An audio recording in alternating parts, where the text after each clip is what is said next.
2026년 대한민국 부동산 세금에 정말 어마어마한 변화가 예고됐습니다. 많은 분들이 오랫동안 속으로만 끙끙 앓아왔던 바로 그 문제들, 오늘 그 핵심만 쏙쏙 뽑아서 시원하게 알려드릴게요. 제가 서울에 아파트 한 채가 있는데요. 이거 나중에 우리 애들한테 물려주면 세금 폭탄 맞는 거 아니에요? 와, 이 질문 제가 상담하면서 정말 많이 들어요. 집값은 이렇게나 올랐는데 세금 매기는 기준은 옛날 그대로니까 걱정되시는 게 당연하죠. 바로 그 답답하고 불안한 마음을 해결하기 위해서 드디어 정부가 칼을 빼들었습니다.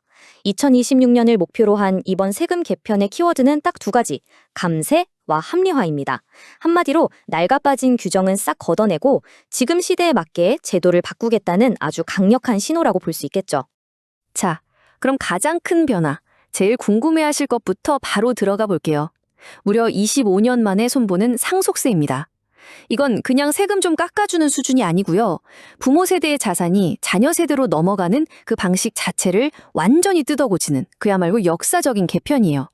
여기 화면 보시면 핵심이 바로 이해되실 거예요. 이게 정말 재밌는 변화인데요.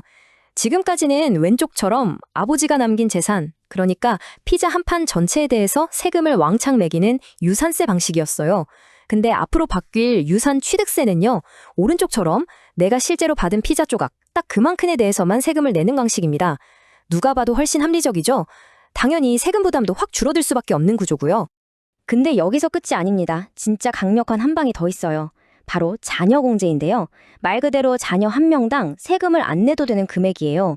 이게 지금은 5천만 원인데 이게 얼마로 오를 걸로 논의되냐면 무려 5억 원. 네, 10배입니다, 10배. 이건 정말 엄청난 변화라고 할 수 있습니다. 에이, 그래서 그게 나랑 무슨 상관인데 하실 수 있죠. 자, 그래서 이게 현실에서 어떤 의미인지 시뮬레이션을 한번 돌려보겠습니다. 아주 일반적인 케이스예요. 시가 20억 원짜리 아파트 한 채를 배우자와 자녀 2명이 물려받는 경우입니다. 지금 현재 제도라면요, 이것저것 공제를 다 받아도 상속세가 약 1억 5천만 원 정도 나옵니다. 와, 진짜 엄청난 부담이죠. 어쩌면 집을 팔아서 세금을 내야 할 수도 있는 그런 돈이에요. 하지만 만약에 법이 바뀐다면 어떻게 될까요? 예상 세금은 놀라지 마세요. 0원입니다. 네, 빵원이에요. 자녀 공제가 5억으로 오르고 각자 받은 만큼만 세금을 내는 유산 취득세가 도입되면요, 웬만한 서울 아파트는 이제 세금 한 푼 없이 자녀에게 물려줄 길이 열리는 겁니다. 부의 이전이 훨씬 자연스러워지는 거죠. 자, 다음 주제로 넘어가 볼까요? 지난 몇 년간 정말 무거운 세금 때문에 힘드셨던 다주택자분들, 이제 좀 숨통이 트일 만한 소식입니다. 이른바 징벌적 과세의 시대가 저물고 있다는 신호가 나오고 있거든요. 정부의 방향성은 이 한 문장에 다 담겨 있습니다. 징벌적 과세를 정상화하겠다. 이게 무슨 뜻이냐면요, 세금으로 시장을 억지로 누르는 게 아니라 이제는 시장 원리에 맞게 합리적인 수준으로 되돌려 놓겠다는 의지를 아주 명확하게 보여준 거죠. 이 그래프를 보시면 변화가 한눈에 확 들어오실 거예요. 왼쪽에 있는 저 높다란 막대기, 저게 바로 지금의 무거운 중과세율이거든요. 이걸 오른쪽에 있는 낮은 기본세율로 통합하려는 움직임입니다. 세금 부담이 얼마나 크게 줄어들지 그냥 눈으로 봐도 바로 느껴지시죠? 그렇다면 다주택자분들은 지금부터 뭘 준비하고 뭘 지켜봐야 할까요? 딱 이 세 가지입니다. 취득세 중과가 풀릴지, 종부세 공제 한도가 유지될지, 그리고 예전에 없어졌던 아파트 매입 임대사업자 혜택이 다시 부활할지, 이 세 가지 뉴스는 정말 눈여겨보셔야 합니다. 자, 이제 시선을 좀 바꿔서 우리 젊은 세대, 특히 결혼을 앞둔 신혼부부에게로 한번 가볼게요.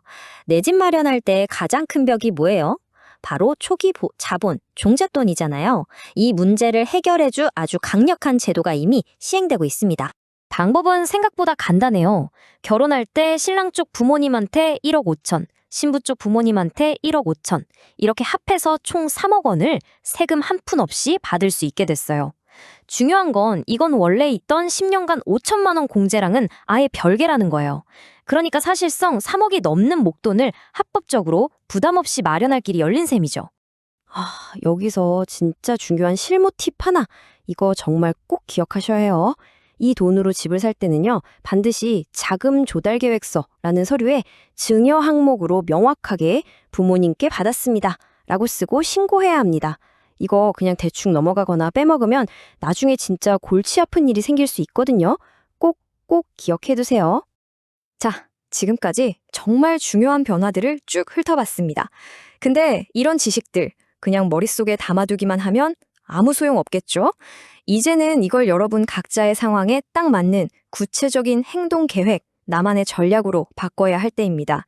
그래서 여러분이 오늘 당장 해보셔야 할 일을 3가지로 정리해드릴게요. 첫째, 지금 당장 우리 집의 예상 세금이 얼마일지 한번 계산해보세요. 둘째, 오늘 제가 알려드린 개편안이 적용되면 그 세금이 얼마나 줄어드는지 직접 시뮬레이션 해보는 겁니다. 그리고 셋째, 결혼 앞둔 자녀가 있다면 이 새로운 증여제도를 어떻게, 언제 활용할지 구체적으로 계획을 세우셔야 해요. 결국 모든 것의 핵심은 타이밍입니다. 에이, 나중에 하지 뭐. 이렇게 미루다가 절세할 수 있는 골든타임을 놓치면요. 정말로 수억 원이 왔다 갔다 할 수 있습니다. 지금 미리 계획하고 준비하는 것, 그게 바로 돈을 버는 길이에요. 2026년이라는 미래는 어차피 옵니다. 진짜 중요한 건 그 거대한 변화의 파도 쪽에서 여러분 각자의 자산을 지키고 불리기 위한 최적의 시점, 바로 여러분만의 골든타임을 언제로 잡을 것인가? 바로 그 질문입니다. 오늘 제가 분석해드린 내용을 바탕으로 큰 그림을 그리시되 마지막으로 이거 하나는 꼭 기억해주세요.